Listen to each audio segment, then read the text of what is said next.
Welcome back to the Trailblazher podcast, whether you're watching us on YouTube or tuning in on your favorite platform. Here we are. This is such an incredible episode. So exciting. So exciting. And if you haven't heard the news, we landed Amber Marshall. We landed an exclusive with Amber Marshall, the lead actor of CBC's Heartland. So we've seen her multiple times now, and we have just been so excited to dive in deeper with Amber and really unravel or unfold and peel back the layers of who she is as a woman, because I think a lot of times her character is so much associated with who she is in her real life. And let us tell you, it is very congruent. Yes, but we wanted to ask Amber some questions that perhaps she hasn't ever been asked. And so we've sat down, we had our almost 2-hour in-person interview for her feature exclusive in our summer issue. We've had 2 photo shoots with her, and then she came to our house for this in-person podcast, which is a first for us. First for anyone to come to our house to do anything related to the magazine. So it's just really cool. And let me tell you, first off, she is a true blue, amazing woman. I think over our interactions with her, we've just been so impressed with her genuine, authentic nature, groundedness. You're gonna love the way we peel back the curtain and ask questions about different parts of her life. We talked about Heartland. We talked about Marshall's Country Store, her store of 2 years in Diamond Valley, Alberta here. We talked about her personal life. Home life. How do you decorate your house? Do you love cooking? Are you a morning person or a night person? Yeah. So after a couple encounters with her, we walk away feeling so good.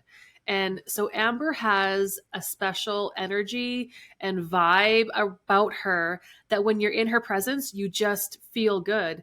And she is so incredibly grounded as she's navigating through her life and her career and as a woman in entrepreneurship. And I get goosebumps because throughout this interview, you're gonna hear these little gold nuggets of how she operates in the world to give her that groundedness and connectedness to herself. Yeah. I'm even going to put a name to it. I'm going to say it's Amberisms, because, after a while, you just, you see that vein of congruency there. And so what you're going to hear through the podcast, what you'll read in the interview in Trailblazher magazine, are the things that shaped her. And I think you're going to find it fascinating because they aren't things that any one of us could not do.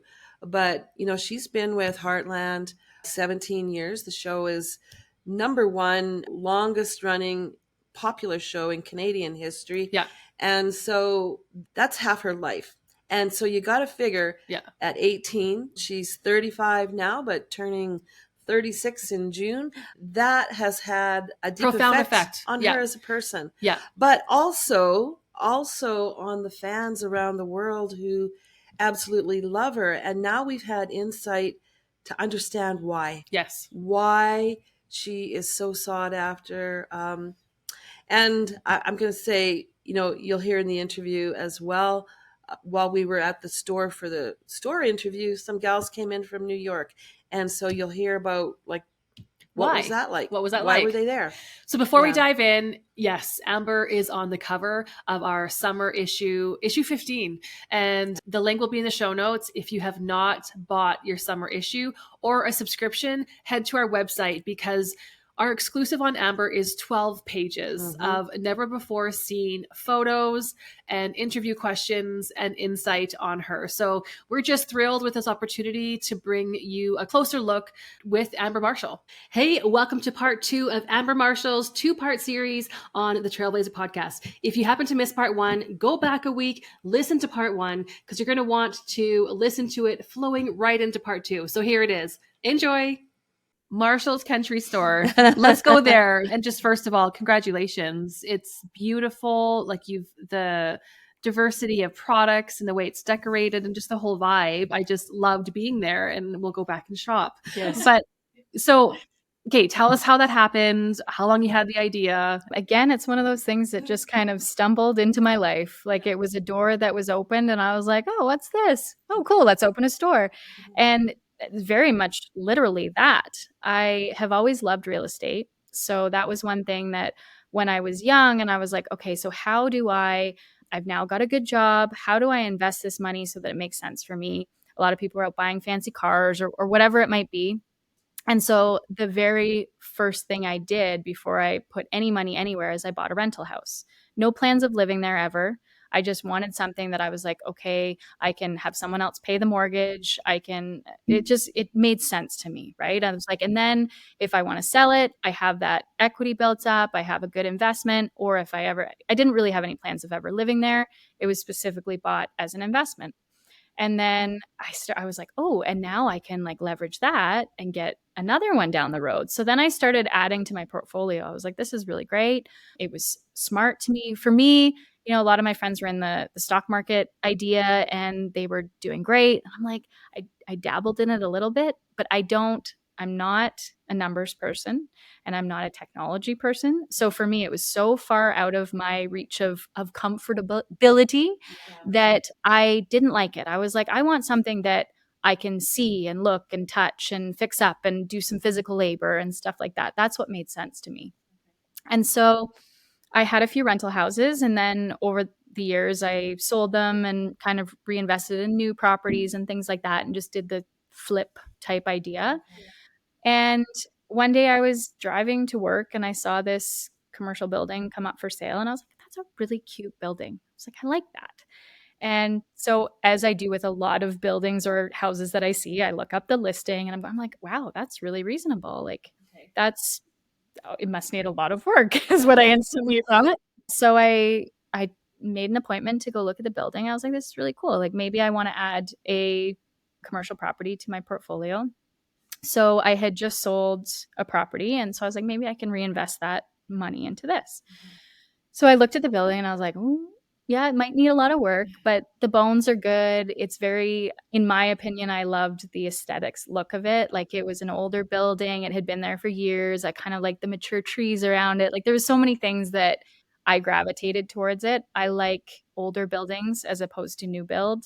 I would rather fix up something than just With the character. yeah, and the stories and the floors in the front are like 80 years old. And I love that. There's something about it that they were like, oh, you're probably just going to cover this up, right? I'm like, no, like, and it did take a lot of like, we had to sand them right down. And there was spots where they're like, you realize the boards are only like this thick now, but there's something about that. There's character. It adds kind of that legacy that came before what we ever saw. And so I bought the building and there was a diner that was renting the main Marshall's Country Store part. And so I never even thought when I bought the building that I was going to have a store there. That wasn't what I bought it for. I bought it as an investment. And at the time, there was like a little bachelor apartment upstairs. So I was like, okay, I'm going to spend my winter because I always need a winter project when I'm not on Heartland. And like, that's going to be my renovation project. So I bought the building, went upstairs, just went to town. Like I ripped everything out, like everything. And it was really fun and I enjoyed it. And I'm like, as I'm up there, because I'm a night owl. My husband's a morning person. I'm a night owl. So a lot of times I'll just go at night and do stuff. And that's when I have my energy and like I like to tackle projects. So me and my little border collie Rain would always go there and just, get to work. And there's also something therapeutic about that. Some people, they love being just around horses. I love like getting hands-on and being able to tackle a project and feel like I've accomplished that. So as I'm spending nights ripping down drywall and patching things and whatever else, I was thinking about the building itself. I'm like, this is really cool. Like, it's a cool building. I wonder if I could ever do something there when the tenants decide to leave, if that was ever going to happen. And I always talk about putting things out there, the energies, all that. It was just, there was a vibe that when I was there, I was like, I feel this is cozy. I like this place, even at the time when it was a little bit gross. And so I'm like, there's something here. And it was about a month after I'd started renovations upstairs that the tenants called me and they're like, unfortunately, COVID really affected our business. We're going to not be able to renew our lease. And I was like, well, I'm really sorry for you guys. And now my mind's going, I'm like, well, I wasn't expecting it that soon, right? I'm thinking like life after Heartland, like whatever, years down the road. So then I'm thinking, okay, well, do I put out an ad to get another commercial tenant in there, which commercial leases are usually 6 years plus. So I'm like, is that something I want to do? Or do I want to just get my butt in gear and do something on my own? And so the idea kind of just popped up. Like it wasn't something that I'd been thinking about for years and years. I was just in the space. I'm like, this feels like it could be a really welcoming space. And so then I decided to go to work on the downstairs renovation. And I can tell you, it was not pretty. There was a lot of things that we had to do in there that I didn't really think about. And I had some great friends that came in and helped me that could actually do the physical. Like we had to rip out all the floor and jack the joists up underneath and do a lot of things that were structural that I hadn't planned on doing right away, but just things that needed to be done. And as the building owner, I was only putting value into the building as well, right? So it's like, okay, these things need to be done, but I'm also doing it for this building, right? And that hopefully if I ever did sell the building, then that's just going to appreciate as well. So I never it sounds funny, but I didn't have a vision of any kind. It was kind of something that I just did as I went. I was like, okay, so looking at the space, well, there's a lot of windows in here. How am I going to have a clothing store with this many windows? Because usually you have racks all along your wall space. There was no wall space. Every single wall has at least 4 windows on it. So I got looking at it and I'm like, well, we could put window boxes around the windows and turn that into racks and storage. And so I called in a carpenter friend of mine and I was like, hey, Steve, like, what are you thinking if we put window boxes all along here with shelving and racks, how would that look? He's like, oh, that's a great idea. So then he draws something up. He's like, how about this? I'm like, perfect, go to town. And so then he built all the racks. And then I'm like, hey, Frank, do you think we could put slat wall all on this wall and then have, because we're trying to maximize space. So it was happening all like I didn't have anyone come in and say, okay, here's what I want. Can you give me a full vision? It was like step by step. Okay, we built those. So now what do we do? And then it was for one day there was our guy in to disconnect the gas for the old kitchen. And I was like, hey, do you think you could get me a whole bunch of pipe to make all of our clothing racks out of? And he's like, oh yeah, for sure. And so then he came in one day and just had all of this brand new pipe that we made all of our clothing racks out of. And then I went in and painted them all and just made it, the vision just kind of came to life. And so it was cool. It was neat to watch it all come together. And then at what points where you're like, okay, I got to fill it? So while we're in the middle of doing all this, I'm like, okay, so what do I want to fill this store with? And I have no experience in this, and neither did anyone that was on my team. So we're like, so what companies? So I think that, again, learning is about leaning on people that you know have been there, done that. And so I went to a lot of friends that have had clothing stores or just had general retail stores. And I said, so like, are there any things I should watch out for? Is there like, what, like, tell me what I need to know here. And a lot of it was just research online. Like I spent a lot of time typing in, where to buy clothes and like stuff like that, because it really is, it's your own vision. And I think that that's why every retail store has a different vibe. When you walk in, it's like, what do you feel? And we go back to that again. It's like, did it fit with my general like idea of what I like? Then I brought it in. If I looked at it and it was like, oh, this is really in style right now, but I don't like it, then I didn't bring it in. Okay. I was very much a like, does this fit? Does this feel right? And so that's how I live my life. It's how I filled my rack. What are some of the things you have in this store? Like, just give us a to Z kind of thing. I think for me, I'm very much about practicality, because the way I live my life, I can't just go out to the barn in fancy shoes and a blouse and then go to town. It just doesn't work because I would be covered in something. And so for me, when I'm looking at things to bring in the store, I'm like, what looks nice, but is also very practical? Can you do chores in this outfit? If you like, there was some things that I wanted to bring in and I was like, oh no, like hay gets stuck to that material so quickly. And so there was things that I would be like, I really like that, but it doesn't fit in this whole idea. And now, granted, not everybody's going out feeding in the morning, but I still wanted things that represented my style and my life. And so I think for me, it was about bringing in items that I could see myself wearing, and that would stand the test of time and to be able to be put through chores or whatever else. But also, I'm a big one for, and maybe I'm not the best person to own a clothing store because I'm not into the newest trends, the newest fashions. I'm into, does this fit with my lifestyle? Is this going to work? Because again, we go with the whole idea of life's too short to be uncomfortable. Why would you want to put something on that the whole day you're like, oh, I don't like it. I just want to be comfortable. And I think that you can still pair fashion and trends with being comfortable.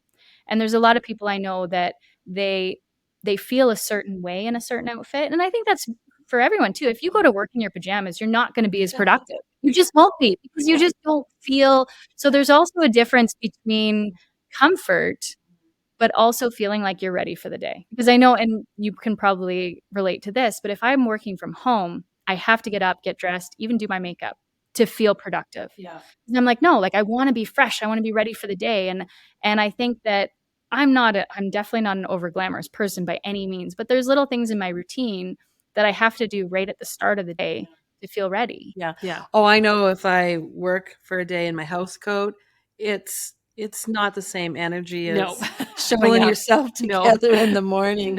And I would even go a step further, and I find that I'm the most productive when I get up, leave the house, and then come back. So even if it's to run into town and get a coffee or something like that, because it's like you're getting up. Because if I just get up and do a few chores and come back in the house, I'm still in that zone of I'm still home. Whereas if I get up, get in my vehicle, leave, and come back, even if it's only 20 minutes, I find that it's a reset. I'm like, okay, now I'm ready for the day. Here we go. Totally. I completely relate when I'm dropping my son off at kindergarten or day home.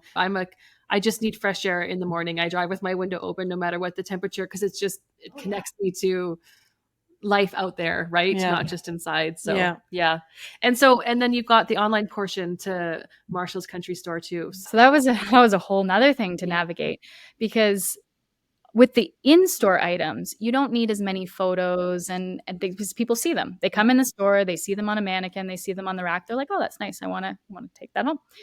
But with the online store, I think the biggest learning curve was you get items in, you have to get photos of them within that first week so that you can get them online so that it's current because we have stages of clothing. And this is something I never realized prior to having a store is that you're ordering a year in advance. So for example, I'm ordering summer of 2025 this week. So I'm a full year in advance. So it's like, you almost forget, and yes, we have records of everything we ordered, but you forget what's coming in. And so it shows up and you're like, oh, right, we ordered this. Okay, we've got to get pictures of it right away.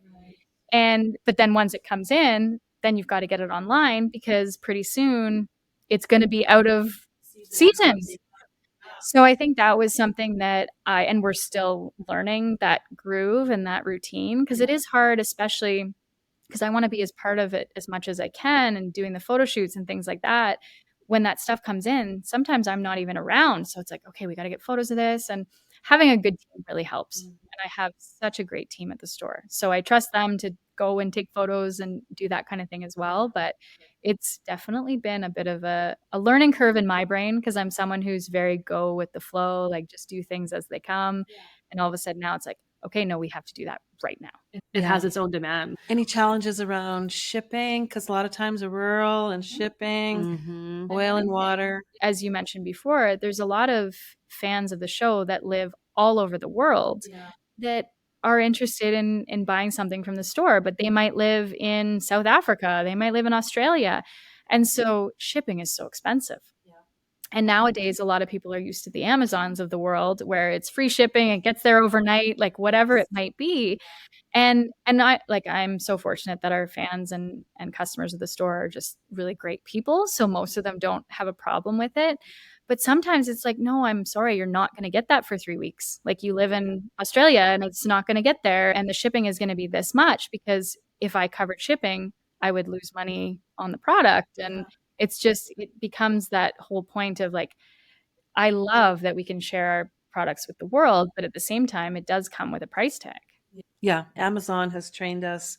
COVID was, shipped to your door every week. People were we're just in that whole mindset. But a lot of people like to support small business as well. So I know you have a lot of vendors in the store that supply you with products from their small businesses. What kinds of things do you have in? It's sort of whatever comes to me that people are like, as long as people are passionate about what they do. And that's kind of in the beginning of the store. I went to a lot of different people and were like, hey, are you interested in this? I like your stuff. But I found very quickly that if they're not passionate to be in the store, it's harder to obtain product. It's harder to get like reorders, all that kind of thing. So I've kind of stepped back. And now that we have a bit more of a reputation in the area, I find that vendors that are really eager will come to us and they'll say, here, I've got these products. What do you think? And then we're still selective because, you know, we want to have that general tone of what we have in the store. And not only that, we don't have a lot of square footage. So we don't have a lot of room to have multiple different products. So some of the things that we've had that are locally made, we have some great purses that are all handmade right in Turner Valley. So that's really cool. We have some scarves like wild rags and things like that that are made not too far away. And then for those, we've got scarf slides that are made by a young 14-year-old boy just around the corner. And so things that complement each other too, right? That they'll come to me. And then his sister recently said, hey, I'm now making earrings out of antlers. Are you interested in that? I'm like, of course. So I love when people have that entrepreneurial spirit, especially kids or especially young people. And also just that pride in what they do and that they want to be a part of something bigger. So I think that's kind of how I navigate through, because there's a lot of amazing products that are made locally, but it's like, okay, who's the person behind this product? And then we talk about, you know, do they align with all of the same principles that I do? Does it feel right? Does it feel like the right connection? Because you could have the best product in the market, but if I don't want to be in the same room as you, you know, I'm not going to carry your product. So that's something that we've really learned over time, is that a lot of the vendors that we have in the store, I want to meet, right? I want to say like, what are your values? What do you think about? What are you about? And that's exactly it. Because there's been some vendors that have come in, I'm like, instantly you get that kind of clash in energies.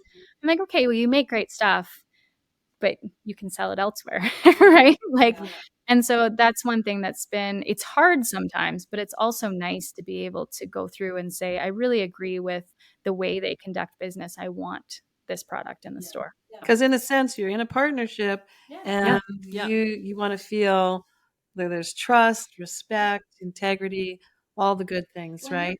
When you're promoting their product, but they're also promoting you. So if the values don't align, then it's that whole idea of being in a friend group where you feel like you don't fit in.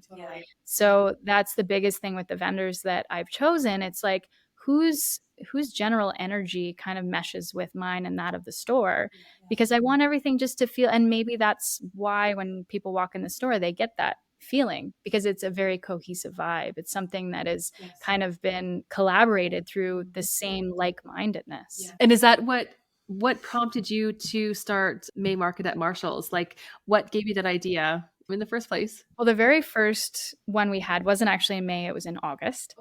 And we had it as a 1-year anniversary. And we thought, okay, it's our 1-year anniversary of being open. We should do something. We should have a party. We should have a birthday party, you know? So we held a market type idea and just had a bunch of people out, and we had it was just a good time, music and that kind of thing, and a meet and greet, and it was fun. And then we got talking about it and we're like, summer is my busiest time, but it's also a lot of other people's busiest time. So we were thinking, okay, so do we do another one in August? Maybe, but our anniversary falls over the August long weekend. So we're like, it's usually a time when a lot of people are away, and you never know. So we thought, well, why don't we do it in May? Hopefully the weather's okay. That's always a big factor here in Alberta. But at the same time, I think that everybody's still fresh and ready and wanting to do something and excited. And sometimes later on in the summer, you've been camping, you're out, you're doing things, and it's just, you're like, okay, I got to get ready for this. But that's why we held it in May. And I just think that, it's something, again, that is also really nice for the locals to be able to come and experience and see a lot of the local vendors that they might not have even known are in the area. And I think that that's really important to just help support one another as a community and just have some fun. Like that's really what I'm about. It's like, is this going to be, yes, it's work. I shouldn't say that, but is this going to be worth it? Because it's so much fun for everybody who's coming to it, and they can all come together and have that camaraderie from not only local vendors but fans of the show, of the store, people that have been coming for 2 years. Okay, we're switching gears. Yeah. We want to talk about home life. We've got a couple here. What is your home style? Like decoration? Do you have a style, or how would you pinpoint it? I'm very much, and you probably got the vibe being in the store. Yeah. It's very much about practicality, comfortability. I want to feel, when I come home, I want to feel like I belong there, right? As with anyone. But I don't like things like, again, with what I wear. Like, I want something that I'm not afraid that it's going to get dirty, or I'm, like, but I like, it's a really good question. It's funny when you start thinking about things that are your space. Yeah, would define your Like, space. do you have a farmhouse vibe, or is it like a modern? No, definitely not modern. Yeah. So my husband and I, Sean, we live in a 600 square foot 70s built cabin that hasn't been renovated since the 80s. Okay. It's an awesome vibe. So we've got a great fireplace. We always have lots of wood stacked. Like, it's very practical. Need to change the carpet because they've been there for 30 plus years. Okay. So let me backtrack. I would say, so the previous place we lived in was a little bit bigger, like it was 1,600 square feet. So quite a bit bigger than what we have now. And it had a walkout basement. Okay. So, like a little bit, it felt very spacious. But Sean and I don't spend any time inside. So we're usually always outdoors. We also have a large shop. So we've got a big shop barn combo. We're always out there. So when I get home, I go out and do chores. He's usually tinkering in the shop. I'm usually tinkering in the barn. And then we come in usually just before bed, right? And then Sean likes to watch TV before bed. If I wasn't living with him, I would never own a TV. I know I'm on TV, but when I moved out, I never had a TV for 5 years. And I'm not a technology person. I like to just live in the world that's around me, not in somebody else's. And I think that that's really important. We get so caught up in living through someone else, and I think that we forget to live our own lives. And so the place that we lived in previously, awesome, loved it. And it was I want to use the word clean in the sense that all very clean fencing, like all rail, like nice, like very, and I am a little OCD. Like, I have to have things, like when I have a table and I have magazines spread on the table, I want them spread nice. And like, I don't like clutter and things like that. And so that was a very big adjustment for me moving into the cabin because there was no space. So just out of necessity, you had to have clutter because you can see. So it's a space about, you guys can't see the room we're in, but it's a space about the size of this room. And so our office space and our kitchen table is the same thing. Right. So like my computer's on the kitchen table, and when we want to have dinner, I move it off the kitchen table. And our kitchen only has 2 cabinets. So I had to completely downsize all of it. So I have 1 pot, 1 pan, just things that you're like, it's essential. What do I really need? And I did put a lot of our kitchen stuff in storage in our barn. So if we're and we can't really have dinner parties because we only have 3 chairs. So anytime we have people over, usually in the summer, because we have a big table outside. And so we'll if we're going to do something like that, we have that outside. We're not going to host Christmas dinner, let me tell you that. So I do have some things in storage in the barn that if it's like, okay, there's a bunch of people coming over, we want to set the table outside, I can go get extra plates and things that I need. But it's really simplified everything because it's like, what do you need? And also just the fact living with dogs and cats in the house with carpet and no mudroom and it's all open. So when I open the door and so I've done little things like I have dog beds right beside the door and they know when they first come in, they have to lay on them. But I've learned to be less anal with cleaning and things like that. And so I feel like this specific living arrangement, we've been there for 4 years now, has really kind of, I don't want to say numbed, but it's just like kind of made me go, well, whatever. And I think that it's changed my ways of cleaning too, because the previous place we're in was fairly new, like, well, it was 10 years old. And whereas this place, everything needs updating, and I've just kind of been like, yeah, we'll get to it one day. Like, it's just the way it is. Yeah, because the real life is outside, right? That you want to live. Yeah. Yeah. Yeah. Wow. Yeah. So self-care and personal regimes, skincare, exercise, food you eat, amount of sleep. Like, what's all that look like? I'll walk you through today, because today is actually kind of a typical day, but it kind of shows you, because a lot of people are always like, oh, you're an actor. That's so glamorous. I'm like, is it? So today I woke up at just before 6 because I have a Jersey cow right now that just had a calf, and she has far too much milk for her calf. So I have to milk her just so she doesn't get mastitis and get too engorged and all that kind of stuff. So I woke up right around 6, let's say. And the first thing I always do when I wake up is I wash my face, because I find, just like you said, the fresh air, like that kind of gets me going. I'm a shower at night. I don't like showering in the morning because I'm usually so dirty by the end of the day that I have to shower before I get in bed, because it's like I'm usually covered in some kind of feces of some kind. And I'm like, I don't really want to go to bed like this. So I wake up, splash cold water on my face, brush my teeth. I got dressed into I have 2 piles of clothes in my room. So in our 600 square foot house, we have a king size bed, but we have no space on either side of the bed. So I have a little pile where I keep my barn clothes. And then I have a hanging pile over my fan that I keep my going to town clothes. Very important. Don't mix those up.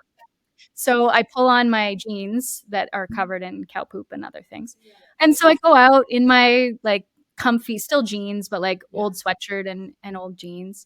And I sat down to milk my cow, and she's usually pretty good. I've had her, like, I raised her. And so I just had her tied, and I don't have a milking setup or anything. In our previous place, I actually had a really cool little like milking parlor that, if you guys are interested, there's some cool videos on YouTube of that. And it worked really well. But now I don't have the space for that, and we just haven't got around to it. So I just brought her in, had her in a stall, and I just throw a bucket down on the ground to sit on, and then I'm milking her into a bucket.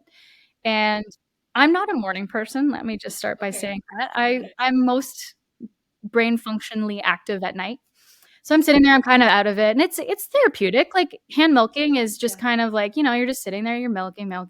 And like all I'm hearing is like slosh, slosh, slosh, slosh. And I'm sitting there, and then I'm like, oh, okay, I better do her other quarters because I just had the 2. So I turn her. She doesn't like to be that way. She likes to be this specific way.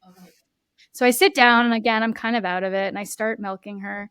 And she just, like, for some reason turns, and the way she kicked the milk bucket, it was so comical. Like, this is an episode of Heartland. It really is. It came up and hit the ground, and all of the milk, I'm getting too reactive here. All of the milk went in my face and my hair.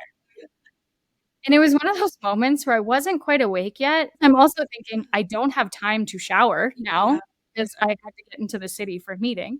I had to see you guys. And so I'm like, oh, great. This is great. And so then I quickly finish milking that quarter and put her outside. And I walk in the house, and my hair I haven't showered yet, guys. Beautiful. I have like milk dripping on this side. And I walk in, and my husband's just getting up. He's like, oh, what happened to you? And I explained the story, and he's like, are you going to shower? I'm like, I don't have time.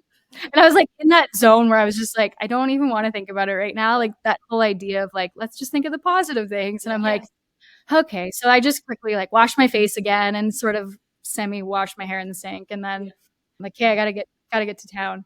But just things like that, where I think moments like that help to keep me grounded, because it's not glamorous. It's not like, most of the day it's like, okay, I got to remember, and I did change my clothes and things like that. But I'm like, you have to separate yourself from the hard work and all of the physicality of being on a ranch to then go to a totally different life, right? Then even just having a clothing store, it's like I can't show up with milk and cow poop on my jeans. So I think that's when you find that balance of living those 2 different lives, but it also brings in a sense of rawness and realism to everything that you're doing, because you're humbled by those other experiences too. It's all work, and that's what life is. It's work, but at the same time, that's what makes you appreciate those moments that just feel so right. Well said. It doesn't allow you to get pretentious either, right? I mean, there's nothing more human than having stuff like that happen. A dog. Maybe that's the key to your beautiful skin is the milk, like the raw milk. There's my skin regime. But yeah, I've never really had to go back to your point, I've never really had a specific like skincare, or I'm someone who I usually always put some kind of makeup on before I leave the house, just because I use it as sunscreen. Like I have just a powder foundation that is my sunscreen. So I'll throw that on. And being blonde haired, as you guys know, you have light features. So I usually like to put on a little bit of eyeliner or something, because otherwise it's just people say, you look tired. And so, but it actually, it's funny. Like, people always say, oh, you don't need any makeup, and that I agree with that. But at the same time, it's just like, yeah, you can leave your house in sweatpants or your pajamas, but do you feel ready for the day? Do you feel productive? So I think that's the same thing. It's like, yeah, of course, no one needs makeup. No one needs to do their hair. I shouldn't be talking about this. To feel their best. But I think that it really does help. And I think that it makes you just feel that much more ready for the day. And it's something you do for yourself. It's not for anybody else. Right. You don't need anybody looking, oh, how's your mascara? No, it's just for you. You want to look in the mirror and feel that.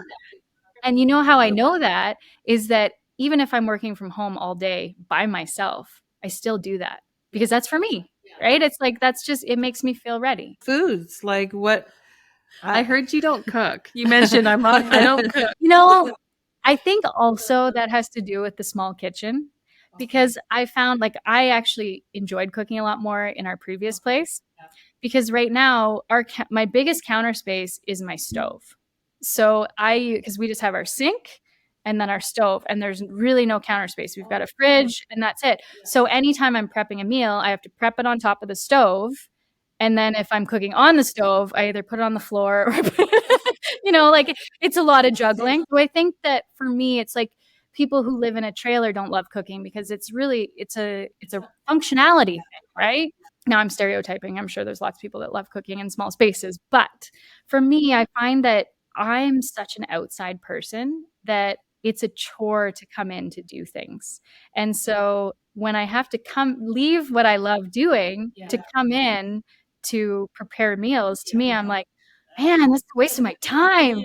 And I have to say, like, my husband and I go out quite a bit for meals. Like, we enjoy that because it's like we're both so busy, and that's time that we can get together with no distractions. We're not doing anything other than just being present with each other. So I really do enjoy that. But then I also like I'm a big fan of kind of the pre-made meals, like good, like, Costco or something that's got the lasagnas and the stuff that you can just be like, I've got this here it is. Or like, they have great fajita kits that are already made and it comes with everything. And for me, since we're not home that often, if I buy a bunch of groceries, most of the time they go bad because we're not there to eat them. So if I buy something that's already ready, it's like, okay, I know we're going to eat this because it's ready and it's not a waste. And it's part of your lifestyle. It can support your lifestyle. Yeah.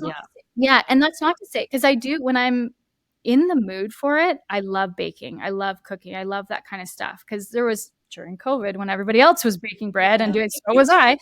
But I was also milking my cow and coming in and separating the milk and making butter and making ice cream and yogurt. And like, I tried everything, sourdough with Jersey milk and like all kinds of stuff. So it's not to say that I don't do it. I just find that, and I think I'm pretty good when I put the effort in. Right? Like, I'm like, oh, wow, that turned out pretty well. But it's that I don't always want to spend that time to prepare when I know I could be doing something else that is more worth my time. And meals are always going to come 3 a day or however many you eat. And it can lose its glamour. And then you got the dishes and the whole thing. Yeah. So you're going to be 36 in June. What are your thoughts on aging? Like, what do you think about your 40s and 50s and 60s? And what are your thoughts? No, because I feel like every year does get better. Like, I don't know if that's kind of cliche to say, but I learn something every year, and it just makes that next year even more enjoyable. Now, I do find time goes faster. We think back to when we were in elementary school, and the 2 months off for summer felt like an eternity. Like, I remember thinking, "Summer break, like, we've got forever." And now 2 months goes by so fast. I d like, it's interesting too when you have a timeline of, we talk a bit about social media, but I've been trying to do newsletters twice a month and things like that, and you guys know with having specific issues that come out on certain dates, you have these deadlines that you have to hit, and all of a sudden you're like, "Where did the time go?" Like, what that came up so fast. And that's one thing that I have to become better at, is setting those, because I'm very much, I live in the moment, and then all of a sudden, and not procrastinator, but in the same sense, I'm like, I got 2 weeks to do that. Oh, it's due tomorrow. And so that's one thing that I need to get better at prioritizing, but I've also learned what really needs my time and what I can kinda say, "You know what? That it's not a top priority." Like, I know that I need to milk my cow in the morning, but do I have to put a new post on Instagram? Maybe not today. You know, like, it's like there's certain things that I've set up. It's like, what matters the most, and what, and I do, like, I'm not saying that I don't care about putting things out there and that sort of thing, but it's like, if I don't milk my cow, she's gonna be uncomfortable all day. If I don't get a post on Instagram, it's not the worst thing. So I've just learned what things matter the most, and what I wanna put my time towards. And I think too, like, it's knowing that gratification you get, because this is one thing that I discussed with my husband when I came in with milk all in my hair and a grouchy look on my face. He's like, "Why do you have these cows? They take so much of your time, and, like, you don't have time for these cows." I'm like, "But I love them." Maybe not in this specific moment, but I love them. And I think that that's where I know, that's that whole gut check, like, okay, in this moment, I'm not happy, but overall, they make me really happy. And bring joy, right? Yeah. Like joy. Yeah. Fun and recreation.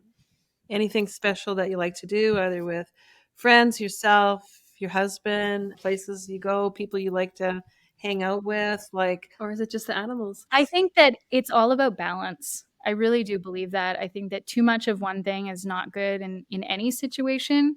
I do enjoy getting together. Like, one of the things I love is going over to friends' houses for dinner, or just, just like a nice casual evening. And I'm kind of I am a night owl, but at the same time, I don't like to party late at night. Like, I just wanna have, like, a nice conversation and hang out, and I do like to be outside, especially when the weather's nice. And so for me, if it's nice out, I wanna be having dinner outside, and I wanna be socializing with people outside. And so I think that barbecues, things like that are always a big thing for me. In the winter, it's hard because, as you know, here in Alberta, we have 8, 9 months of winter, which can be difficult because I also don't love the cold. So I'm not a big fan of winter sports. A lot of my friends can't wait till the snow hits because they wanna be skiing and snowboarding and doing all these winter things, and I'm like, "Mm-mm, not for me." So it gets a little bit more challenging. So we try to go somewhere warm in the winter for a week, 2 weeks, just to break it up a little bit. I love adventure. I love exploring. Ever since I was a little kid, I would be the one that went into the forest with a bucket and came out full of frogs and snakes and all kinds of things. I enjoy being present in the spaces around me and just learning from them. So yeah, I think that, like I said, the balance of being around people that you care about and that are like-minded, but also being away from people too, and having that time just with animals, or just walking through the woods, or whatever it might be, I think is really important just for self-reflection. And another thing I love to do is drive. I spend a lot of time on the road, and I'm usually, it's funny, like, a lot of times I will drive when it's Sean and I love driving, and he drives a lot for work too. And he's always like, "Sure, you wanna drive, that's fine." Because I find that it's very meditating for me, because, again, you're not thinking about anything other so than, you don't have the radio blaring or anything then. I love music, so I listen to music a lot, but I've never really been into podcasts. Like, I'm not someone who's always like, "Oh, did you hear that?" And whereas my husband, he listens to podcasts all day long and doesn't like music on. And so, like, very different. He'll be like, "Yeah, I listen to this new podcast, you should listen to it." And I have a list of about 10 recommendations that I haven't listened to, and I don't know why. Like, I think for me, my internal monologues and, like, conversation that's going on with myself is what I do when I'm driving. That is my time to think and plan and figure out where I'm supposed to be next and what I'm supposed to do. And a lot of times that's when ideas come to me too, because it's like you're driving and that's all you have to think about.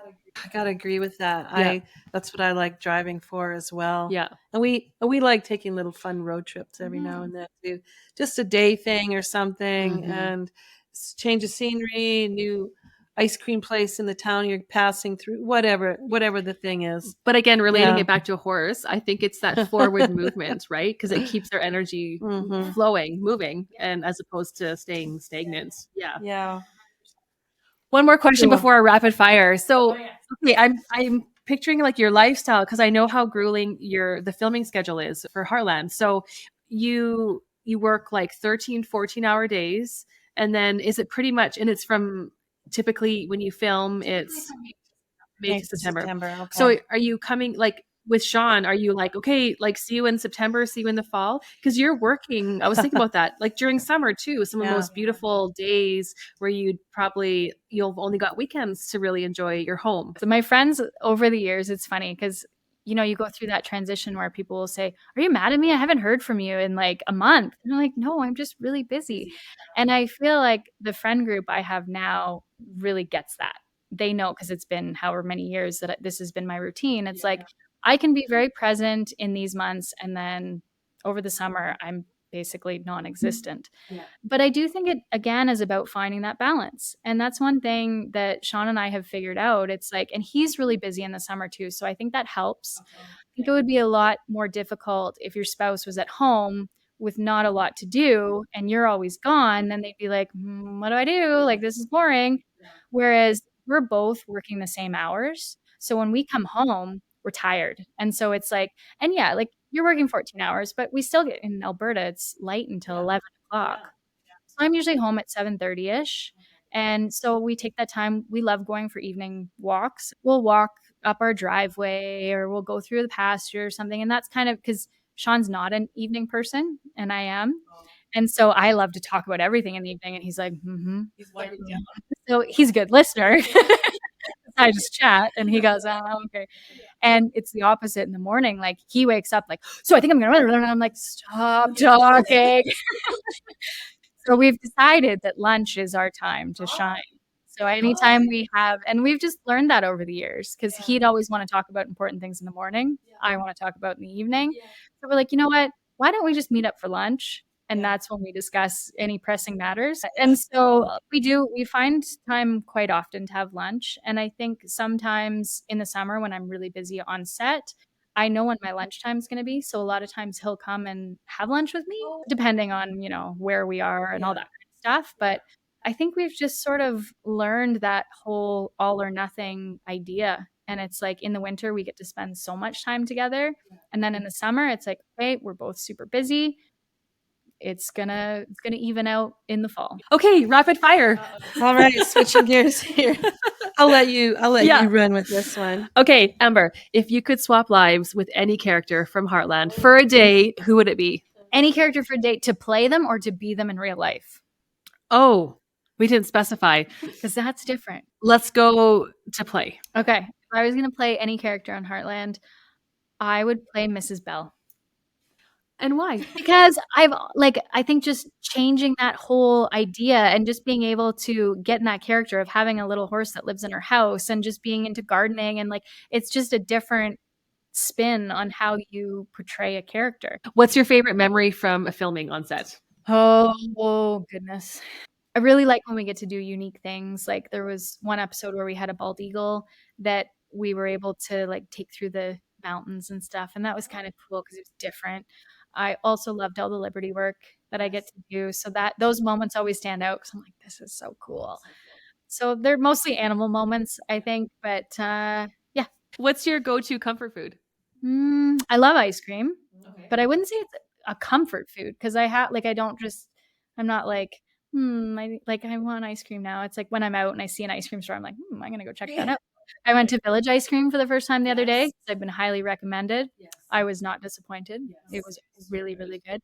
I had the coconut ice cream and it had chunks of coconut in it. It was really good. Yeah, I would say ice cream is my comfort food, but honestly, in the winter, just like a good chai tea latte, like something that's like warm and comforting, or soups and things like that. Yeah, that makes sense. What's the most adventurous thing you've ever done? Move to Alberta? No, I am pretty, like, I would say I'm a pretty spontaneous person. And I rarely say no to things. So adventure's just constantly on repeat. I don't know. I think just living in the moment and doing things that are maybe outside your comfort zone is always accepted, in my opinion. So, What's the last song you listened to on repeat? oh, the way up here, I listened to the new Casey Musgraves album. So I was listening to Cardinal, I think it's called, a bunch of times. And it's really nice. Like, I just started listening to the album. So that would be the most recent song that I had on repeat. What's the best piece of advice you've ever received? I think it's just the fact that, like, someone told me, and I can't even remember now, but just always check in with your gut and always like believe in what you're doing. And that's how I govern my life. It's like, no, does this feel right? Then yeah, if it feels right, do it. And if it doesn't, don't. Last question. If you were immediately transported to another planet, what is one piece of clothing that you would bring? What would you grab? Probably a ball cap. Yeah, it's just, that's my go-to. It's like, because I don't like the sun in my eyes. We live in a very sunny province, for those who aren't from Alberta. Calgary, I think it's 333 days of sun a year, which that's also very, very true. So I always either have sunglasses or a ball cap on, because I'm outside all the time too. And I find that having blue eyes, the sun really like gets to me after the day. That concludes our interview, Amber. Well done. You're a total gem. And it's just been such a pleasure talking with you. And I know our listeners and our readers on your exclusive in our summer issue are just going to love just seeing and reading all these facets about you and how you operate in the world. It's been a complete pleasure. Well, can I also say that likewise, you guys are so easy to be around. And now this is our third hangout. I really enjoy your energy. This has been great. And, you talked about the procrastination thing, or is it whatever? Like, I got to have your article finished by tomorrow night because our file's going in. But this has just given me a whole. But you've been waiting for the piece. I know, because it processes in somewhere in my unconscious, and then I just write it. And I fully agree with that, because, it's on a very different scale, but I have to be in the right mindset to write a newsletter. I have to be, and that's why I do procrastinate sometimes, because I can't write it a week ahead, because then when it's coming out, a million things could have changed since then. And for example, we had a huge snow the other day, and, my way of writing changed because of that. Whereas if I had have written it a week ago, it wouldn't have been the same vibe and the same like consistency of what's going on in the moment. I just really enjoyed this. I've really enjoyed just getting some insight. My groove is understanding people and what makes them tick. So I just feel like, wow, we know somebody who's really freaking cool. And who's doing something so unique. Like, I don't know anybody in the world with this combination. And so I just who will inspire so many other people to ask the bigger questions and pursue themselves getting connected to what that bigger picture could look like for themselves. So thank you. So thank you so much. Until next time, listeners, thank you. Yes.